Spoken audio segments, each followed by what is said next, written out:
สินเจ้ามวยเงยสบายดีทุกคนวันนี้เราจะมาเรียนมือในอาทิตย์นำกันเนาะทุกคน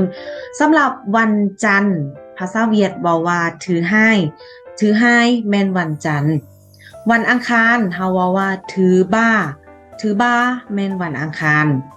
ถือตื้อวันพุธถือน้ำวันพฤหัสถือเสาร์วันศุกร์ถือบ่ายวันเสาร์และจูเนียร์แมนวันอาทิตย์เนาะโอเคเนาะทุกคนเราจะมาทวนคืนตึมครั้งหนึ่งวันจันทร์เฮาว่าถือให้วันอังคารถือบ้าวันพุธถือตื้อวันพฤหัสถือน้ำวันศุกร์ถือเสาร์วันเสาร์ถือบ่ายและวันอาทิตย์เฮาว่าจูเนีย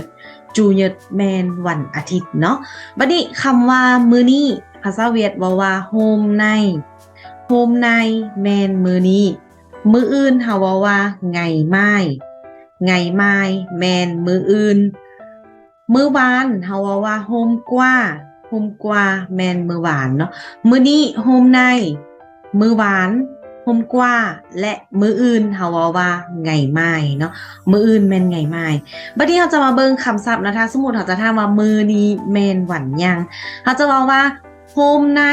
ลาถือเหมยโฮมในลาถือเหมยก็คือมื้อนี้แม่นวันหยังเนาะสำหรับวิธีการตอบก็คือเราจะบอกว่ามื้อนี้แม่นวันจันทร์โอเคเราจะตอบว่าโฮมในลาถือให้โฮมใน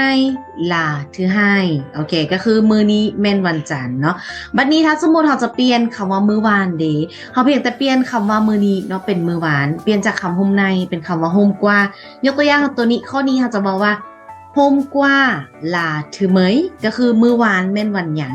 โฮมกว่าลาถือเหมยเราก็จะตอบใส่คำว่ามื้อวานคือเก่าเปลี่ยนจากคำว่าโฮมในนี่เนาะเป็นโฮมกว่าลาจูเนิร์โฮมกว่าลาจูเนิร์ก็คือมื้อวานแม่นวันอาทิตย์เนาะโฮมกว่าลาจูเนิร์โอเค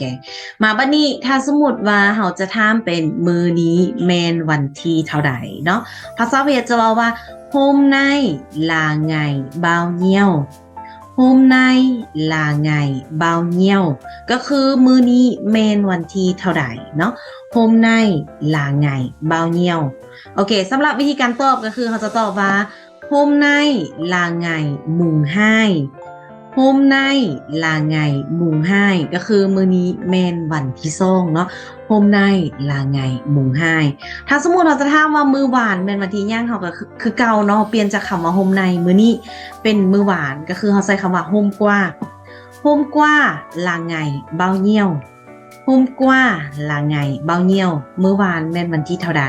เฮาก็จะตอบว่า hôm qua là ngày mùng 1 hôm qua là ngày mùng 1ถ้าว่าเป็นมื้ออื่นคือเก่าเนาะเปลี่ยนจากมื้อนี้เป็นมื้ออื่นเป็นไงไม้บอกไงไม้ลาไงเบาเหี่ยวมื้ออื่นแม่นวันที่เท่าใดเนาะเขาก็จะบอกว่าไงไม้ลาไงหมู่บ้าไงไม้ลาไงหมู่บ้าเนาะโอเคทุกคนสำหรับวันที่ในภาษาเวียดเนาะจะพิเศษหน่อยนึงสำหรับวันที่ที่เป็นวันตั้งแต่วันที่10ลงมาเนาะเพิ่นจะใส่คำว่าหมู่ทางหน้าก็คือยกตัวอย่างวันที่1เขาว่าไงมุงหมดวันที่2ไงมุงให้วันที่3ไงมุงบ้าวันที่4ไงมุงบุญวันที่5ไงมุงน้ำวันที่9ไงมุงจีนวันที่10เขาว่าไงมุงเมื่อยและวันที่11เขาจะว่าไงไม่หมดเขาจะบ่ใส่คำว่ามุงอีกเนาะก็คือวันที่10ลงมาแต่1 50เขาจะใส่คำว่ามุงทางหน้าแต่ถ้าว่าวันที่11เขาใส่ว่าไงไม่หมดวันที่12ไงไม่ให้วันที่20ไงให้เมื่อยวันที่25ไงให้เมื่อยล่ำเนาะก็คือเขาจะบ่ใส่คำว่ามุงโอเคเนาะทุกคนและนี่ก็คือคำศัพท์วันในอาทิตย์ในภาษาเวียดที่กูเอามาฝากให้ทุกคนในวันนี้นำกันเนาะโอเคสำหรับผู้ใดที่ว่าเห็นว่าวิดีโอนี้มีประโยชน์อย่าลืมกดไลค์แล้วก็กดแชร์คอมเมนต์เป็นกำลังใจให้กูนำเนาะขอบใจทุกคนกำเอิญบ๊ายบาย